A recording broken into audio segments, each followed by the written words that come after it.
Hello guys, welcome to Module 6, and this is all about making money as a coach, right? Oh, how dare we talk about money when our empathetic personalities are just so driven to give to people for free because we just want to help everybody, great.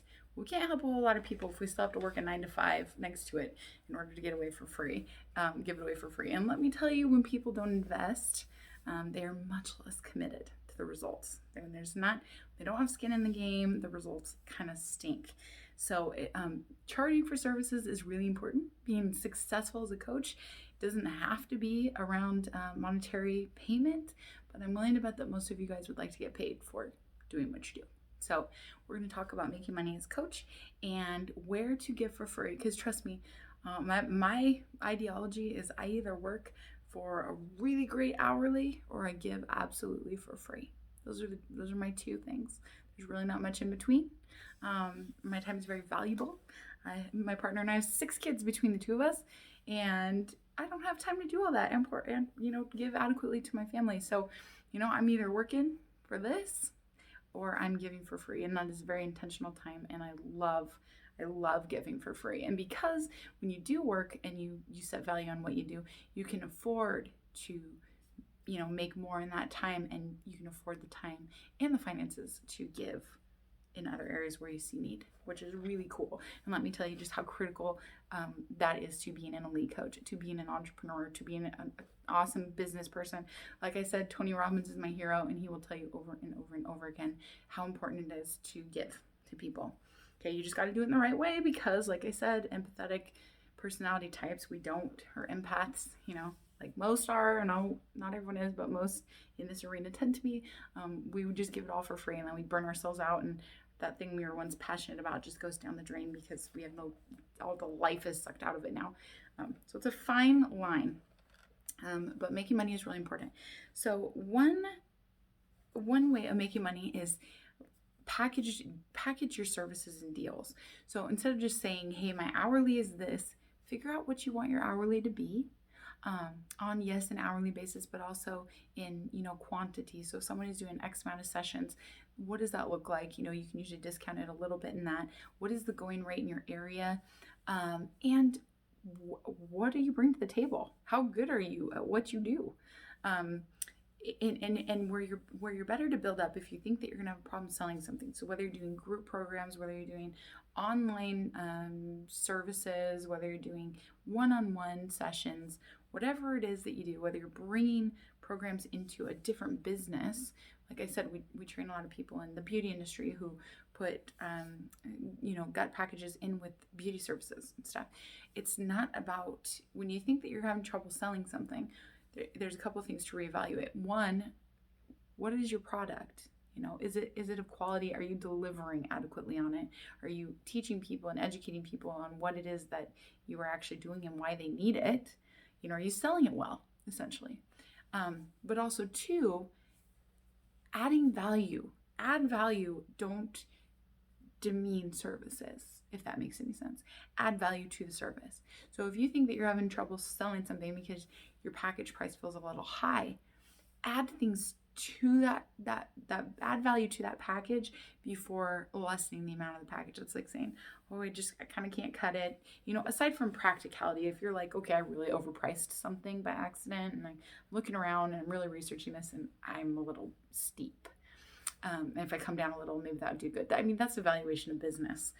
But aside from that, you add value. So let's say you have a coaching package, and let's say you've got a package of 10 sessions, and it's $9.95.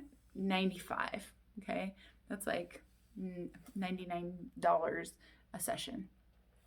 And when a person looks at that, they're like, I don't know if it's worth paying my health coach $100. Let's say they haven't worked with you. Let's say they don't know, you don't have a bunch of testimonials to speak for the success of what you brought your clients and why you are of high value to them, why you're totally worth $100 an hour.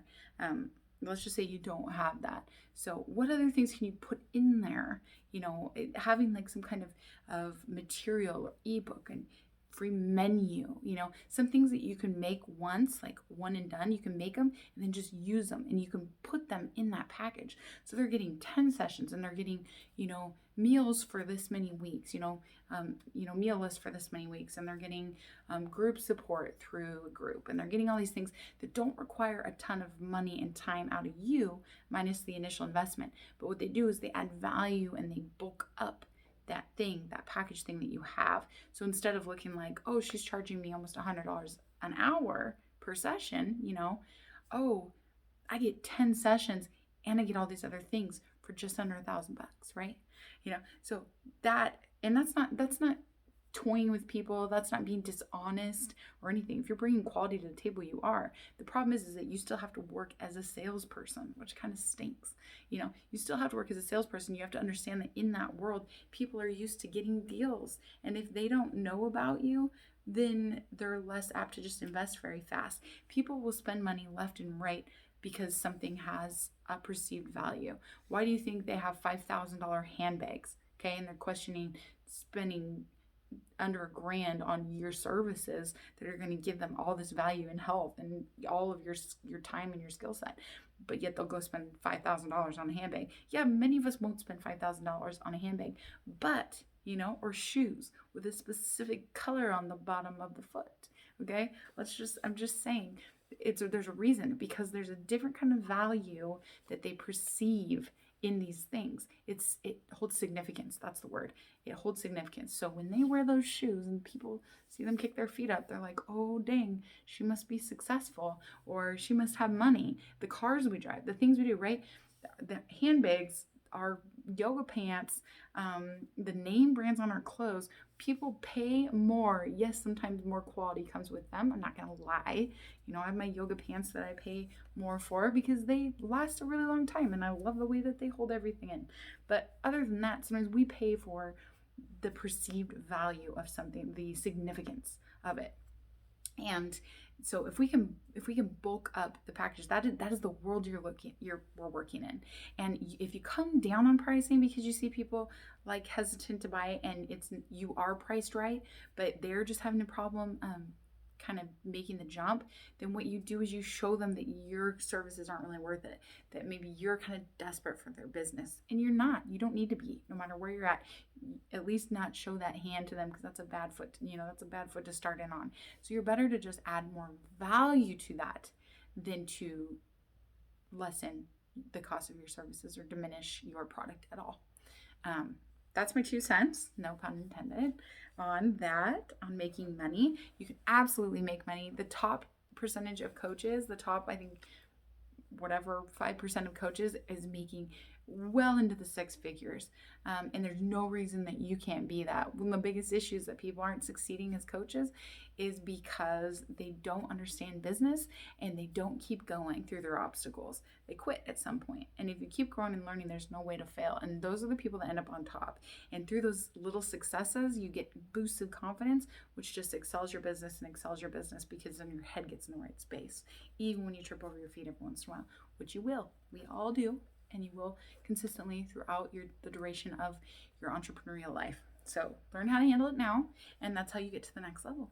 So, okay, guys. Well, I hope that you took something from that. Feel free to share your thoughts, ideas, questions in the closed group. Write some things down. How are you making money? What are you doing? Where can you add value in areas that or clean it up, make it snazzier looking? Visual appeal and professionalism is a big deal.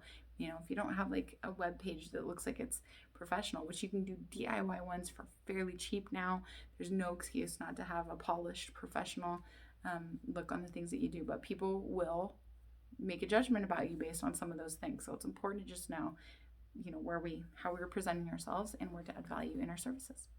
Okay. So I will see you guys in the next module, where we talk more about health coach training and what to look for in a school.